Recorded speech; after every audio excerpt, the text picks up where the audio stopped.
राज्यसभा सांसद दीपेंद्र हुड्डा ने प्रदेश की गठबंधन सरकार पर संगीन आरोप लगाए। गठबंधन सरकार पर आरोप लगाते हुए उन्होंने कहा कि सरकार नौकरियों में बड़े स्तर पर घोटाले कर रही है। उन्होंने कहा कि सरकार पैसे कमाने के लिए नए नए हथकंडे भी अपना रही है। साथ ही उन्होंने आरोप लगाया कि लाओ नोट का बोरा, पेपर छोड़ो कोरा, ये गठबंधन सरकार का नया नारा है। नौकरियों के नाम पर सरकार ने रेट लिस्ट तैयार की है। परचून की दुकान की तरह यहाँ पर नौकरियां बेची जा रही हैं। ऐसे में प्रत्येक नौकरियों में रेट लिस्ट घोटाला की उच्च स्तरीय जांच होनी चाहिए। देखिए, ये हरियाणा के जो लोग हैं वो इस सरकार की कार्यशैली को देख चुके हैं, समझ चुके हैं। आपकी बात सही है, मंत्रिमंडल का फेरबदल हुआ है, लेकिन सरकार, जैसे मैंने कहा कि लोग जो हरियाणा के लोग हैं उन्होंने अपनी 7.5-8 साल की सरकार कार्यशैली के बाद अब मंत्रिमंडल के फेरबदल में नहीं थे। आने वाले समय सरकार बदलने के इंतजार में लोग बैठे हैं हरियाणा के। हमारी मांग है इस समय, आज इन्होंने जिस तरीके से HPSC और स्टाफ सिलेक्शन कमीशन ने एक जैसे दुकान की, परचून की दुकान पे रेट लिस्ट होती है, टॉफ़ी इतने की, चॉकलेट इतने की और लॉलीपॉप इतने की, उस रूप में पहले SS कमीशन में रेट लिस्ट निकली कि 4 लाख में कंडक्टर, 5 लाख में ड्राइवर, 10 लाख में क्लर्क।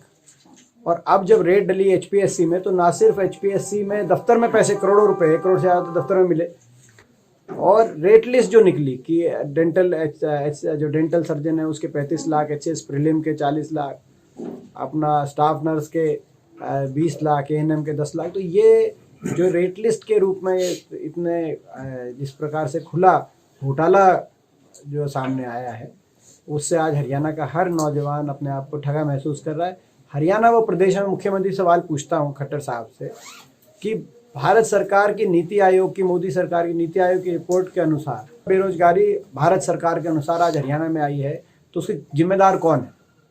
8 साल की जो सरकार, इससे पहले हरियाणा 2014 से पहले निवेश में नंबर 1 था, आज बेरोजगारी में नंबर 1 हो गया। तो हमारी मांग है इस भर्ती घोटाले की जांच हो, एक पारदर्शिता से जांच हो, और सिटिंग हाई कोर्ट के जज की निगरानी में CBI जांच हो, ताकि जो भी लोग इसमें शामिल हैं सारे सामने आए। सच सामने आना चाहिए, हरियाणा के नौजवान के साथ इंसाफ होना चाहिए। लेकिन ये सरकार क्यों जांच से भाग रही है? यानी कि सरकार उच्च पदों पर बैठे हुए कुछ लोगों के तार इससे जुड़े हुए हैं, ऐसा प्रतीत होता है। जो है ये पर्ची खर्ची से आगे ये तो लखी करोड़ी की बात है। ये लखी करोड़ी, अगर लाख हैं तो आप पेपर अपना पास कराओ, और अगर करोड़ है तो पेपर लीक करो। अब नया नारा हरियाणा में इस सरकार ने दिया है, अगर भर्ती कराना हो अपना छोरा, नोट का लाओ बोरा और खाली और पेपर छोड़ो कोरा। और खुले आप उसे पैसे एक्सेप्ट किए जा रहे हैं और वो खाली पेपर छोड़े जा रहे हैं। तो वही यही है कि भर्ती कराना हो जो छोरा लाओ नोट का बोरा और पेपर छोड़ो, और फिर पीटो ईमानदारी का ढिंढोरा।